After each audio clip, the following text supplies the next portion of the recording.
সুপ্রিয় দর্শক, আজকের ভিডিওতে আলোচনা করার চেষ্টা করব সার্বিয়া ভিসা পেতে কি কি যোগ্যতা প্রয়োজন হয় এবং 2025 সাল থেকে কিন্তু বেশ কিছু ইমিগ্রেশন রুলস রেগুলেশনস তৈরি করেছে এবং ভিসা দেওয়া হচ্ছে খুব সীমিত আকারে।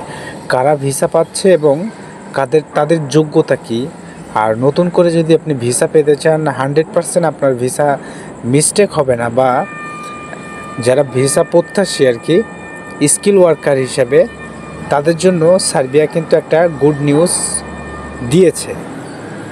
এখনও অ্যানাউন্স করে দেয়নি, তবে আমরা যতটুকু লিক নিউজ পেয়েছি এটা আপনারা অবশ্যই জানবেন। জানলে অনেক ভালো লাগবে, কারণ একজন মানুষ অনেক ঋণগ্রস্ত হয়ে তার ফ্যামিলির উপর থেকে অনেক চাপ দিয়ে একটা বিদেশে যে পাড়ি দেওয়ার জন্য চেষ্টা করে। বিদেশ মানে একজনের স্বপ্ন, ঠিক আছে? তো এখানে আপনি জমা করতেছেন আপনার যে সবচেয়ে মূলধন যেটা, সেটা হচ্ছে আপনার সময়। পৃথিবীতে সব কিছুই কিন্তু হারিয়ে গেলে ফিরে পাওয়া সম্ভব, কিন্তু এই যে সময় আপনার জীবন থেকে পার হয়ে যাচ্ছে, অনেক এজেন্সির কাছে আছে আমার জানা অনেক নথি আমি দেখেছি যে 2-3 বছর 4 বছর ঘোরাচ্ছে। এরাও কিন্তু শুধুমাত্র টাকার জন্য পড়ে আছে, এবং আজ না কাল, কাল না পরশু, অনেক কিছু। যাই হোক ভাই, ইতিহাসবাদ এ বিষয়ে অনেকে জানেন, পিএইচডি করা আছে আপনাদের হয়তো।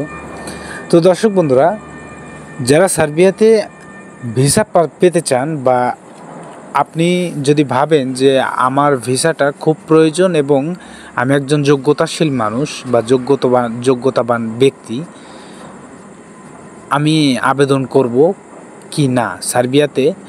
তো দর্শক বন্ধুরা, এখানে যদি আপনার একটা কাজ জানা থাকে এবং আপনার যদি ভাষাগত সমস্যা, যেমন আপনি যদি একটু অর্ধেক ইংলিশ হাই হ্যালো জানেন, আপনি একজন কর্মী হিসাবে যাচ্ছেন, আপনি অফিসার হিসাবে যাচ্ছেন না, এটা মাথায় রাখবেন। অর্থাৎ আপনার বেশি ইংলিশ প্রয়োজন নয়, আপনি মোটামুটি জানলেই হবে।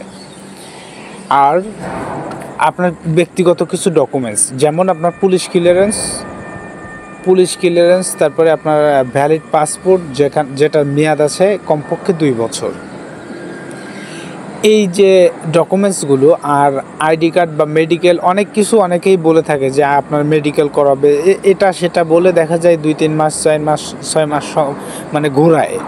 এইসব লাগে না, শুধু জাস্ট এই কয়েকটা ডকুমেন্টস হলেই কিন্তু।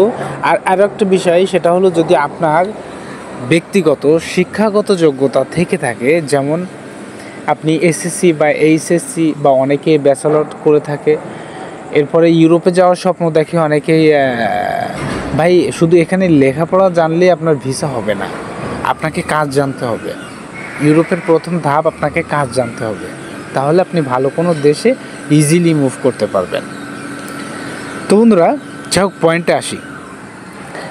তো বিষয় হলো যে আপনার যদি একটা এডুকেশন কোয়ালিফিকেশন থাকে, আর যদি মোটেও না থাকে, সেক্ষেত্রে আপনি চাইলে যে কোনো জায়গা থেকে সত্যায়িত করে নিয়ে আপনি আপনার অষ্টম শ্রেণী পাশের একটা সার্টিফিকেট সেখানে অ্যাটাচ করে দিতে পারেন। এই ডকুমেন্টস কটা যদি প্রপারলি স্টেপ বাই স্টেপ ঠিক থাকে, সম্পূর্ণ আপনার বায়োডাটার সঙ্গে মিল থাকে, আপনার একটা কাজের ভিডিও যদি আপনি দিতে পারেন সাথে করে, তাহলে কিন্তু আর কোনো ডকুমেন্টসের প্রয়োজন নেই। এরপরে আপনি কিন্তু একটা পিপিজেড আইডেন্টি ভেরিফিকেশন পাবেন, একটা ওয়ার্ক পারমিট পাবেন। এরপরেই কিন্তু আপনার ভিসা প্রসেসিং এটা অনলাইন হবে। অনলাইন হওয়ার পরে অ্যাপ্রুভাল পাওয়ার পরে ভিসার পরে কিন্তু ফ্লাইট। সো এই ডকুমেন্টস কয়েকটা যদি আপনার থেকে থাকে, তাহলে আপনি কিন্তু একজন যোগ্যতাবান মানুষ এবং আপনি একটা কাজ জানেন, সেই কাজের উপরেই কিন্তু যাওয়ার চেষ্টা করবেন। আপনি জানেন হলো, দেখা যায় রাজমিস্ত্রির কাজ, আপনি যদি যান হলো কি বলবো ওয়েল্ডিংয়ের কাজে, তাহলে তো হবে না। আপনি যেই কাজ সেটাই আপনি ট্রাই করুন। ধন্যবাদ।